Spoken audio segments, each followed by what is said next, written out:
Time. Time is something you should never waste. Once an hour is gone, it is gone forever. You should make the most of every minute. Time is a funny thing. Some days go by so slowly. Those are the days that you do things that aren't fun. When you are having fun, time just flies by. Time is made up of different units. Seconds turn into minutes. Minutes turn into hours. Hours turn into days. Days turn into weeks. Weeks turn into months. And months turn into years. We measure our lives by time. We are very concerned with time. Even little children are very conscious of time. Little children often want to appear older, so if you ask a 3-year-old how old he is, he will often say 3.5. Many of our sayings are based on time. Give me a minute. Hold on a second. I'm running out of time. Time's up. I just want an hour of your time. All of these are common things that we say, and they're all based on time. We are a society that lives by the clock. We almost all wear watches, and we glance at our watches a lot. Time is something that we can't see, but it is a big factor in our lives. How many times a day do you look at a watch or a clock? I bet you'd be surprised at just how many times you do. Memories. Somebody once asked me what the most valuable things that I owned were. I thought about that for a long time.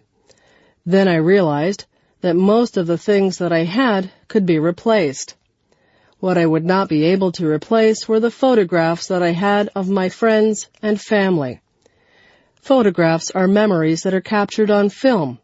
Some of the photographs are of people who are no longer with us. I would hate to lose them. Memories are precious. They are all we have sometimes to link us to days gone by. I remember the good times. I try to relive them in my mind sometimes. I remember the sad times. Some of the sad memories are painful, but they are all a part of my life, and I don't want to lose any of my memories. People come into our lives and people leave our lives, but most people leave a memory for us. I have lots of memories, and when I look at my photographs, the memories come flooding back into my brain. I remember what people were like when they were younger. I remember vacations that I took. I remember days that seemed ordinary at the time, but you never get to relive even the ordinary days. Memories are so precious. Cherish your memories and keep them in a place close to your heart. Places to live. I live in a house. My house is in a town. My uncle lives in an apartment building. His apartment building is in a busy city. My cousin lives in a dormitory in a school. He shares his room with a classmate. My uncle lives out in the country. He lives on a farm. The police caught a criminal. Now the criminal lives in prison. When I go to summer camp, I live in a tent. When my parents go on vacation, they live in a motel or a hotel. A motel only has 1 or 2 floors. A hotel usually has many floors. My aunt and uncle live in a trailer. They like to move around from place to place. My friends live in a cottage by a lake. My grandfather lives in a retirement home. Many people who are about the same age as he live there. I would like to live in a palace. I think you have to be a king or a queen or a prince or a princess to live in a palace. Bathroom. There is a bathtub in my bathroom. On the wall over the bathtub, there is a shower head. We have a shower curtain hanging on the rod over the bathtub. If you want to take a shower, we close the curtain. There is soap and shampoo in the bathroom. The soap is used for washing yourself, and the shampoo is used to wash your hair. Towels are hanging on the racks. There are washcloths or face cloths to wash yourself with. The sink has hot and cold taps. There is a plug for the drain. When you pull the plug, the water runs out of the sink. There is a toilet in the bathroom. When you flush the toilet, the water swooshes out of it. There is toilet tissue hanging beside the toilet. We keep other things in the bathroom too. There is a medicine cabinet which holds painkillers, toothpaste, and makeup. My mother likes to wear a lot of makeup on her face. There is also hairspray and gel. There are brushes and combs for our hair. There are toothbrushes and dental floss for our teeth. We only have one bathroom, so we line up to use it. It is good to have more than one bathroom in a house. Keep your home safe. Keep them out. There's no fail-proof way to keep out a burglar, but every little bit of deterrence helps. Even if you can't afford a security system, you can take a few minutes to make your home a little safer.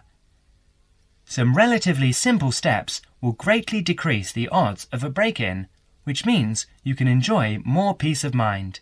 And isn't that what home is all about? Think like a burglar.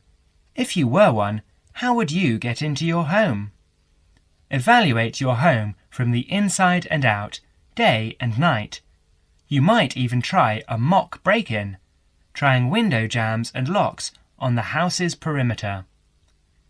To keep out a burglar, the first thing to do is to secure the windows. Though windows are relatively easy to break, the loud noise of shattering glass will deter a thief if you're near other houses. Don't leave your windows open during the night, whether you're at home or away. That's a common sense precaution, but a surprising number of people forget to do just that. Use a pick-proof locking device for your windows. Make sure the frames are solid. If you're beyond the earshot of your neighbours, they won't hear the glass breaking. Consider installing a plexiglass sheet for the more accessible windows. This will make entry through them more difficult. Your doors should also be secured. If you don't have a peephole, install one in the front door. If you have one, make sure that you and your family are in the habit of using it. Don't open the door to anyone you don't know, especially at night. If the peephole is out of the reach of your children, keep a stepladder or stepping box by the door for them to use. If there's any glass within 2 feet of your front door lock, consider a locking device that would be out of reach if that glass is broken. Now, a few tips on how to protect your valuables. Don't leave your valuables, stereo, computer, jewellery, etc., where they can be seen from the window. If you don't want to hide everything from sight, consider blinds. Make a valuables inventory. Keep a record of your expensive and personally significant items. Not just a listing, but a photographic or videotape record if possible. Store this inventory at another location. This is helpful for both the police and the insurance agency to identify the stolen goods. Use an engraving pen to mark these items with some kind of personal identifying information, such as your initials, in an inconspicuous place. This also helps record your possessions in case of any other mishap, such as fire or flood. Don't stop your security awareness at the outside walls of your house. Your yard areas, if any, also deserve your attention. In general, don't leave anything around the yard that might help a burglar get into your house. Ladders, stackable boxes, or any garden tools should be put away, preferably in a locked cabinet.